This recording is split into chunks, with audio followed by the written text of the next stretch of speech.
அது மட்டுமில்லை, இன்றைய முதல்வர் அன்பு தம்பி விஜய் அவர்களுக்கு திரையுலகில் அண்ணனாக இருந்த கேப்டன் அவர்கள் இதே அவையிலே எதிர்கட்சி தலைவராக செயல்பட்ட பொழுது இங்கே நடக்கின்ற அத்தனை விஷயங்களும் தமிழகம் முழுவதும் தெரிய வேண்டும் என்ற கோரிக்கையை அன்றிலிருந்தே சொன்னார்.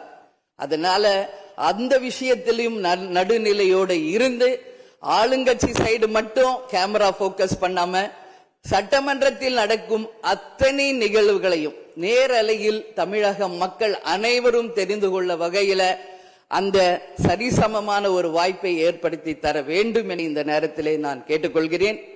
அது மட்டும் கிடையாது, இந்த தமிழ்நாடும் தமிழகமும் என்றும் சிறப்பு மிக்கதாக இருக்க வேண்டும்.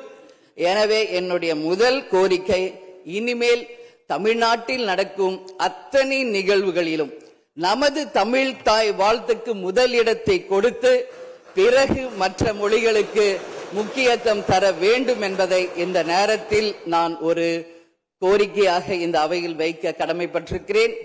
அது மட்டும் கிடையாது, நேற்று அனைத்து எதிர்கட்சிகளையும் நேரடியாக சென்று இங்க எதிர்கட்சிகள் எதிரி கட்சிகள் அல்ல, அனைவரும் தோழமை கட்சிகள் தான் என்பதை மிக சிறப்பாக சென்று அனைவரையும் சந்தித்த முதல்வர் அன்பு தம்பி விஜய் அவர்களுக்கு இந்த நேரத்தில் என்னுடைய வாழ்த்துக்களை தெரிவித்துக் கொள்கிறேன்.